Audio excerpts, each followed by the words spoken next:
Bon, ça va faire le mystère. Je vous dévoile c'est qui. Elle va être avec nous de façon régulière. Elle s'appelle Antonine Iaccarini. Bonjour, Antonine. Allô Rémi, merci de me recevoir. Ben, ça fait plaisir. Alors, tu es très connu. On peut t'écouter à Novo. On peut t'écouter également à Québec, à Boulevard 1021. Tu es une voix originale, une femme en plus, qui a de l'expérience en politique. Moi, je suis content parce que j'ai beaucoup de gars autour de moi. Puis, bon, sans tomber dans la logique genrée, je trouve que ça fait du bien d'entendre des voix féminines. Ça rafraîchit le discours. Et on commence ça en Lyon, en discutant de politique avec toi. Évidemment, il va être souvent question de politique.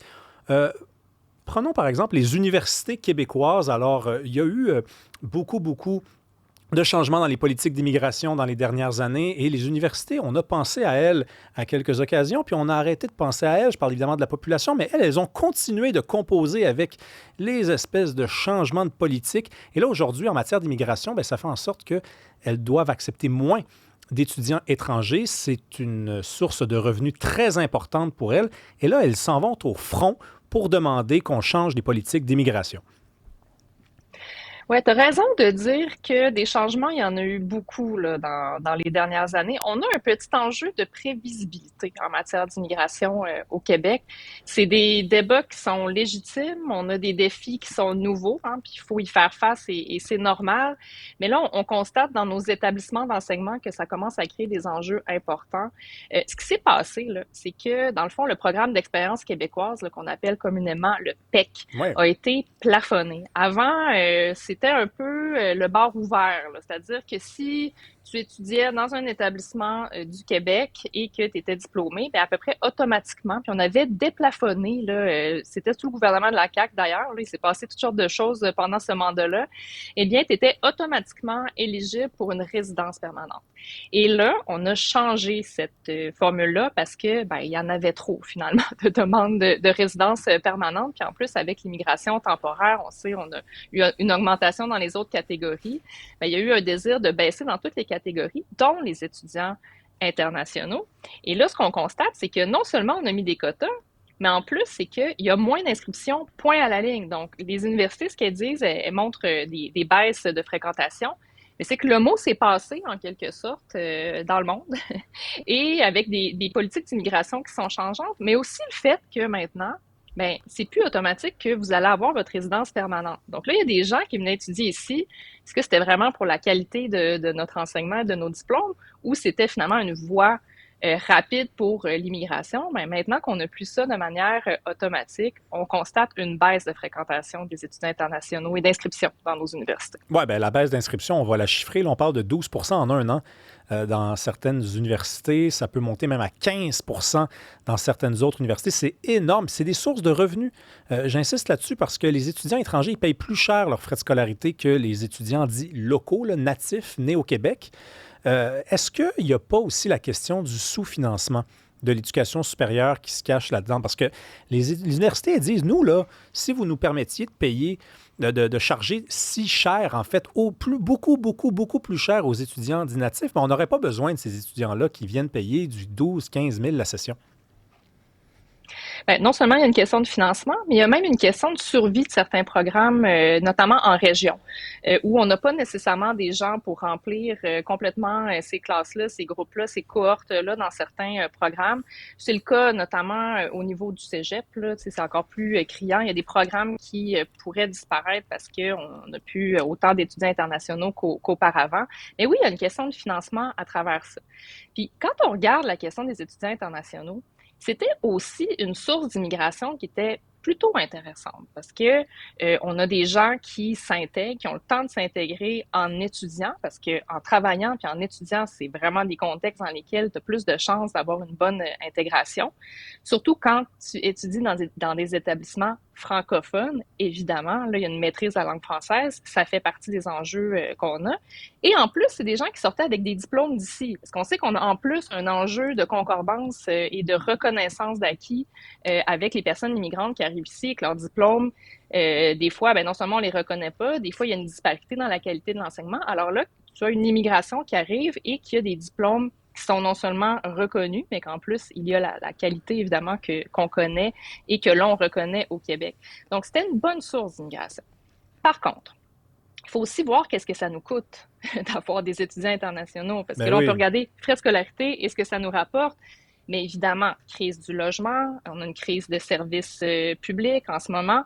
Donc, le gouvernement se retrouve aussi à prendre des décisions qui sont, je trouve, difficiles. Parce que si on prend, par exemple, la forte augmentation de demandeurs d'asile au Québec, qui est une immigration temporaire qu'on ne contrôle pas. Donc, les gens se présentent ici et demandent l'asile. Ça peut être très, très long avant qu'ils soient reconnus ou non comme réfugiés. Et on sait qu'on en a beaucoup sur le territoire québécois en ce moment.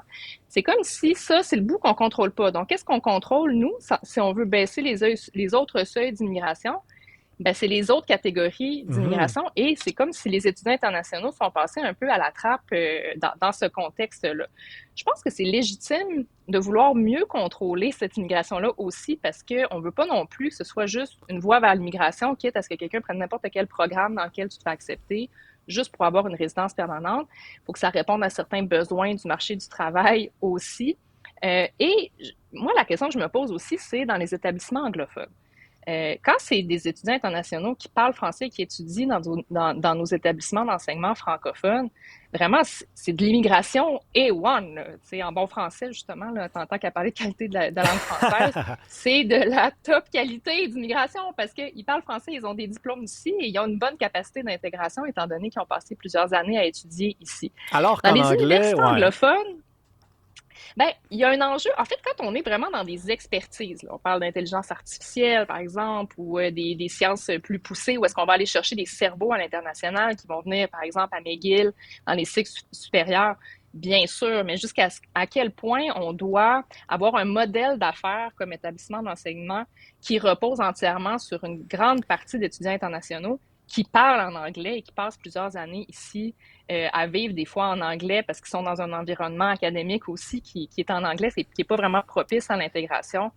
Je pense que la Ben, question se pose. c'est sûr. Écoute, moi, je me rappelle d'un débat, il y a eu des mois là, où on en parlait beaucoup, beaucoup, beaucoup des étudiants étrangers qui allaient à McGill et à Concordia et qui s'installaient à l'ouest de la rue Saint-Laurent, dans le petit quartier proche du campus de Concordia. Et là, ça parlait anglais partout, partout, partout. C'était plus possible de se faire servir en français nulle part. Et là, il y avait les méchants nationalistes qui disaient, coudon, je veux dire, on peut-tu comme faire en sorte qu'on puisse continuer à vivre en français dans la seule métropole de langue française en Amérique? Et là, les gens disaient, non, mais attendez une minute, ils sont pas là pour rester, ils sont de passage. Là, tu dis, ah, OK, ben, je pensais qu'ils restaient, moi, là. Donc, on dirait qu'on s'en sort pas, en fait, quand on défend Ben, l'importance de même ces s'ils étudiants sont juste étrangers-là. de passage, même s'ils passent juste 3 ans ici, je veux dire, qui va réussir à me prouver que ça contribue pas à l'anglicisation de nos communautés, d'avoir des gens qui ont aucune intention de toute façon d'apprendre le français? Comme disait Michael Rousseau d'Air Canada, on peut vivre ici en anglais sans jamais apprendre le français, il y a aucun problème. Donc ça, je pense qu'il y a évidemment une question là, qui est importante pour ce qu'on veut avoir aussi comme immigration. Mais c'est vrai que les politiques très changeantes en matière d'immigration dans les dernières années, ça crée des effets pervers qui sont qu'il faut regarder à la loupe, là. Quand on change d'idée d'une année à l'autre, ben, non seulement les établissements ont de la difficulté à se planifier, parce qu'ils doivent planifier aussi au niveau des infrastructures, au niveau de leurs programmes, etc., au niveau de leur budget, mais il y a toutes sortes d'enjeux qui sont Ben liés à oui. des changements de politique en immigration aussi, même si on regarde autre chose que les établissements d'enseignement. Le fédéral a coupé là, les travailleurs étrangers temporaires de manière très drastique il y a à peu près 1 an. Les entreprises aussi se sont plaintes parce que bien qu'on veuille faire un effort pour réduire toutes les catégories d'immigration, ben c'est sûr que comme entreprise aussi, tu fais de la planification, tu fais des embauches, tu fais des investissements, tu prévois des infrastructures, Mm. etc. dans ton plan d'affaires. Et là, tout à coup, les règles du jeu changent. Donc, comment on va faire comme société? Non, Je c'est sais pas la complexe. réponse aujourd'hui, mais comment on va faire pour avoir une meilleure prévisibilité puis de ne pas changer nos politiques d'immigration à chaque année pour essayer Ben oui. d'éviter les effets pervers. En 2019, la CAQ a coupé les seuils d'immigration de manière assez importante. Mm. Ils ont été élus là-dessus, et c'est correct, mais ça a créé tout un inventaire parce qu'il y avait eu beaucoup, beaucoup d'immigrants qui avaient été sélectionnés dans les années précédentes avec le Parti libéral. Et là, tout à coup, la CAQ arrivait, baissait les seuils. Donc là, le fédéral ne pouvait plus donner les résidences Ouais. permanentes et ça a créé un inventaire avec des délais épouvantables. Ça aussi, là, les politiques de seuil en dents de scie, ça a des effets pervers. Donc, je pense qu'il va falloir qu'on revoie aussi Ben notre oui, tout à fait. manière de faire les politiques d'immigration. Tu sais, je veux juste préciser, quand je parle des étudiants étrangers qui s'installent à l'ouest de la rue Saint-Laurent puis qui vivent proche du campus Concordia, c'est qu'on nous dit que ces étudiants-là vont travailler au Québec, vont s'installer au Québec, puis ensuite, on nous dit, lorsqu'on parle d'anglicisation, qu'ils ne sont que de passage. Alors, c'est là que ça devient intéressant de savoir s'ils restent ou s'ils s'en vont. Mais rapidement, Antonine, parce qu'on n'a pas beaucoup de temps, je veux que tu nous parles de Pascal Bérubé qui a lancé un signal assez clair à la CAQ, puis pas juste aux députés caquistes ou aux élus caquistes, aux employés politiques de la CAQ. Il n'y en aura pas de place au PQ en 2026.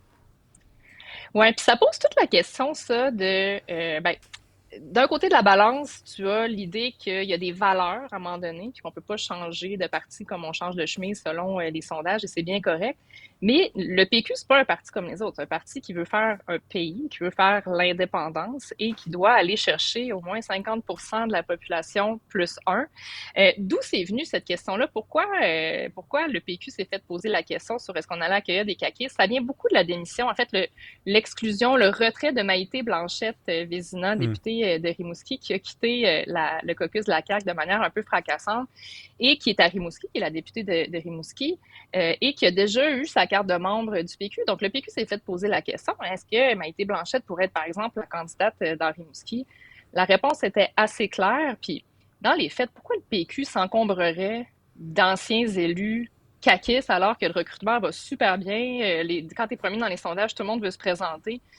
Pourquoi présenter des élus qui arrivent avec un bilan caquiste sur les épaules? On s'entend stratégiquement, c'est pas super. Par contre, il va falloir aussi qu'ils envoient un message que les caquistes, les électeurs caquistes, ceux qui ont voté pour la CAQ en 2018 puis en 2022, qui sont souverainistes, je pense que le PQ veut que ces gens-là reviennent à la maison. Donc, il faut quand même qu'ils fassent attention, Pascal Bérubé, pour pas être rébarbatif et de faire des tests de pureté là, auxquels le PQ nous a habitués au fil des années. Oui, puis je pense qu'il faut faire la distinction au centre des élus caquistes puis des employés politiques, parce qu'il doit y avoir du monde qui sont très efficaces puis qui ont de l'expérience, puis de l'expérience, ça va en prendre au PQ, parce que ça fait longtemps qu'ils n'ont pas formé un gouvernement majoritaire. Merci beaucoup. Tu veux de la compétence. Oui, merci beaucoup, Antonine Carini. J'ai déjà hâte qu'on remette ça.